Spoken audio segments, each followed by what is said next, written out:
1,000 subscribers or you know, whatever, or my podcast has been downloaded 50,000 times in a week or something, is fine. Yeah. Not yet. Not yet. It's going to happen. I need to just put that out. And I think that's one of the big things is you and I have talked a little about it having to be perfect and I can't put this out until it's polished. Writing the book, I'm doing this the way I work best, leaning into what I do best, which is talking. Hey, you'll like this. You'll like this. I came up with this today. Okay. Speaking is the new writing. There you go. Because you're not just speaking, you know, to yourself. You're speaking to me. It's alive. It's a conversation. You're engaged. I'm engaged. And you're writing your book by speaking it out. Yeah. And it's easy for you. Yeah. So speaking is the new writing. I came up with that today. I must confess, you know, Audible's got listening is the new reading. So I was riffing off that. I like that. Speaking is the new writing, because like, why should you have to type it? Like, that doesn't make any sense. Being that I was a history major, let's just take a moment and observe history, which is to say that until 1600, right, when Gutenberg invented the printing press, okay, like 90% of everything was a oral history, was spoken, not written down. Exactly right. Exactly right. And this is the 1400s, but well, whatever, but still there's right. So why do we think that the only proper way to write is by typing on our computer or writing longhand? People didn't even know how to read and write, or they didn't have computers or typewriters. And then to sort of take that one step further and really put it into perspective. In 1990, I was fortunate enough to go over to Australia to study, and I was studying settler history, or, you know, if you want to call it white history, white Australian history, but I also was studying Aboriginal history. Now, the Aborigines have been around in Australia for 60,000 years. They are an orally based culture. Everything is stories. Mm-hmm. The concept of the dream time, which is how the earth came to be, is an oral history. What I learned through that, and my professor was Aboriginal, and I learned so much from the experiences that he exposed me to about history.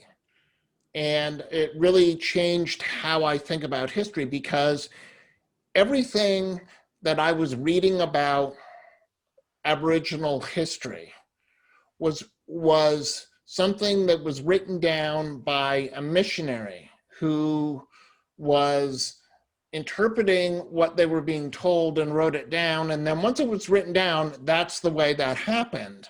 As we all know, you and I could observe the same event and have completely different takes on what happened. And that's even if we didn't have an agenda to have a different interpretation. Right. Yeah. But once we write it down and we read it, we've all been conditioned to take it as gospel. Like that's the way this is.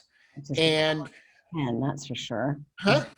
That's the power of writing things down. Absolutely. Or capturing them in some fixed form. I think that also applies to audios and video. Right. And so I think that speaking is the new writing that's awesome, but it's actually the way it's been for like it was like a few 100,000, if not a few million years, you know. So it's like, hey, with your history background, you might know this because I read, but I haven't got the exact info. Maybe you have it though. It's so interesting that in the oral cultures in places like Australia, or maybe it was Africa, Sure. They had to memorize the songs like absolutely perfectly because it would guide them through the Sahara Desert or guide them through the landscape. And it was like a map. And so they had to memorize not just the gist of the story, but the actual oral um, tradition was memorized in song so that it was like very precise. Well, right. Songs most definitely were, there were certain songs that absolutely in oral cultures were there to help tell a particular story with particular facts. However, in our own lives, we always have stories, family stories, whatever, that as we tell them, things change a little, and not necessarily intentionally or for the bad, but you may emphasize more of a particular story. You and I have a fabulous story of being in San Miguel de Allende, Mexico. in Mexico, Yeah, San right? Miguel de Allende.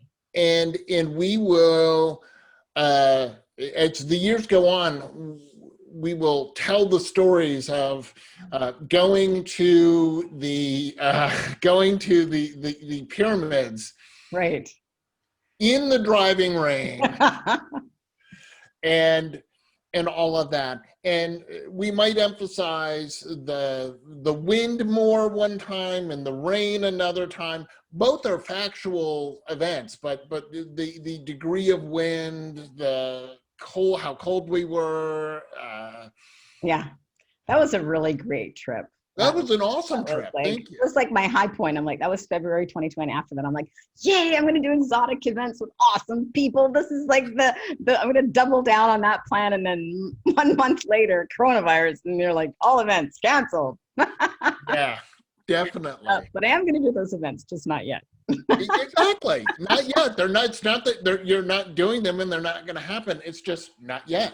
Yeah. So how would you recommend that people have these two handy words in their pocket? Can you give some other examples of using not yet to empower you? Sure. So I thought about it, and I have kind of I wrote down things in my life that are not yet. Okay. Okay. Best-selling author. Mm-hmm. Coming soon. That is coming. I know that, but it's not right now. Not yet. Yeah. Being a guest on the Today Show and on Ellen, if Mm-hmm. Ellen DeGeneres' show is still around. But again, two places, that's going to happen. I know it is. Yeah. Speak to a stadium full of people. You mentioned my talking to 10,000 people, right? Not yet. That's happening. Yeah. Get my pilot's license. I'm fascinated by flying. I've always wanted my private pilot's license.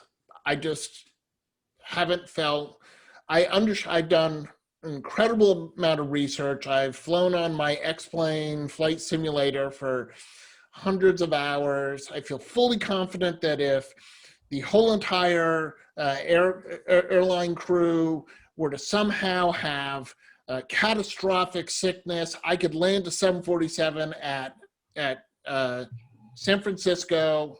No, not really, but I've landed 747. Might be our best bet. Exactly. So, well, that helps me like already, because I don't know if you know this, but I did part of my pilot's license. right. So I wrote one of the exams and I've got some of the hours. And when people ask me, oh, do you have your pilot's license? I usually say, no, I didn't finish it. With like, as if I could never. But the truth is, like, not yet. Yeah. I haven't gotten it yet. And, I like that so much better. It doesn't have that like kick of permanent failure. I could finish it later. You could. And I think, I know I've done enough research to understand that the proper way to get a pilot's license is you really have to know that you have the time to be able to fly like twice a week and have that time. We all have excuses as, oh, I don't have time. It is simply making time in your week to say, this is important enough that I'm going to do this. Yeah. Um, And right now it's not. and right now, with you. right now it's not. So, but again, not yet. Yeah. And again, here's the other thing. Some not yets won't happen. Mm-hmm. And that's okay. I think that optimism of saying, not yet. You might go back and get your pilot's license. You might not. But if you Maybe don't, in another lifetime. Exactly. Exactly. But I love that it keeps the door open until my last breath.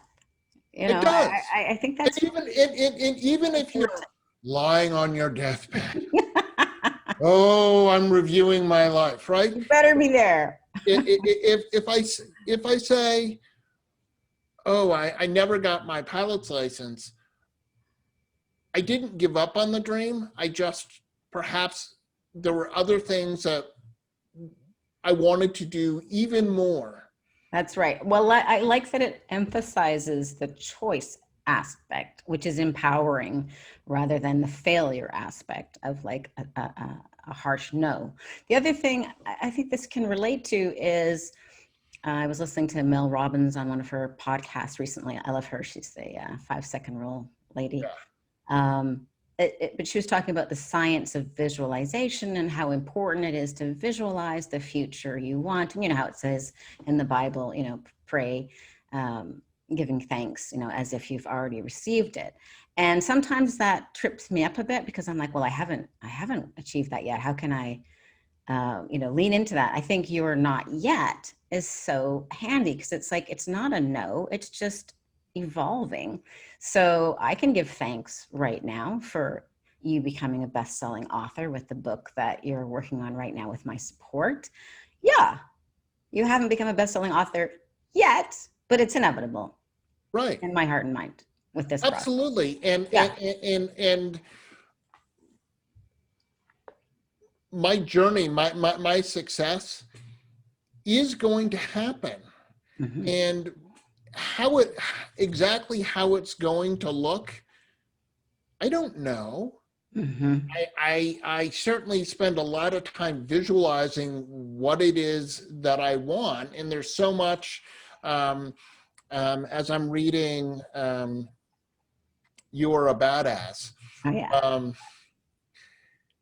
Just talking about like everything in the universe is already there. You just gotta pay attention and you just gotta, and we have to believe in ourselves. I really think not yet is so, it's a hug for yourself.